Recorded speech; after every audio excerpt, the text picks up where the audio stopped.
ইউরোপীয় ইউনিয়ন প্রথমবারের মতো নিরাপদ দেশ তালিকা চূড়ান্ত করতে রাজনৈতিক সমঝোতায় পৌঁছেছে। নতুন তালিকায় বাংলাদেশ সহ 7 দেশ অন্তর্ভুক্ত হয়েছে। এসব দেশের নাগরিকদের আশ্রয় আবেদন দ্রুত নিষ্পত্তি করা হবে।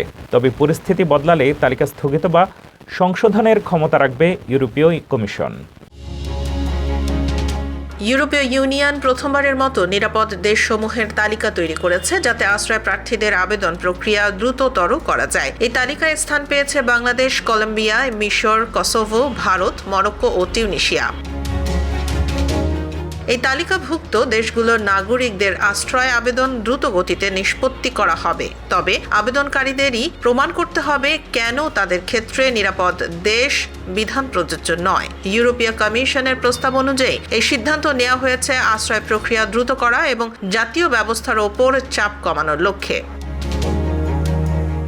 ইইউ প্রার্থী দেশগুলোকেও সাধারণভাবে নিরাপদ দেশ হিসেবে বিবেচনা করা হবে, যদি না সেখানে সশস্ত্র সংঘাত, নির্বিচার সহিংসতা বা গুরুতর মানবাধিকার লঙ্ঘনের মতো পরিস্থিতি দেখা যায়। কমিশন নিয়মিতভাবে তালিকাভুক্ত দেশগুলোর পরিস্থিতি পর্যবেক্ষণ করবে এবং প্রয়োজনে সাময়িকভাবে কোনো দেশকে তালিকা থেকে স্থগিত করতে পারবে। ইইউ সদস্য রাষ্ট্রগুলো জাতীয় পর্যায়ে অতিরিক্ত নিরাপদ দেশ নির্ধারণের সুযোগ পাবে। 2026 সালের জুন থেকে নতুন নিয়মগুলি পুরোপুরি কার্যকর হবে। এই বিষয়ে ইউরোপীয় পার্লামেন্টের রিপোর্টার আলেজান্দ্রো সিরিয়ানি বলেন, এটি ইউরোপের অভিবাসন ব্যবস্থায় একটি গুরুত্বপূর্ণ মোড়, যা দ্রুত প্রক্রিয়া, কার্যকর নিয়ন্ত্রণ এবং যৌথ দায়িত্ব নিশ্চিত করবে।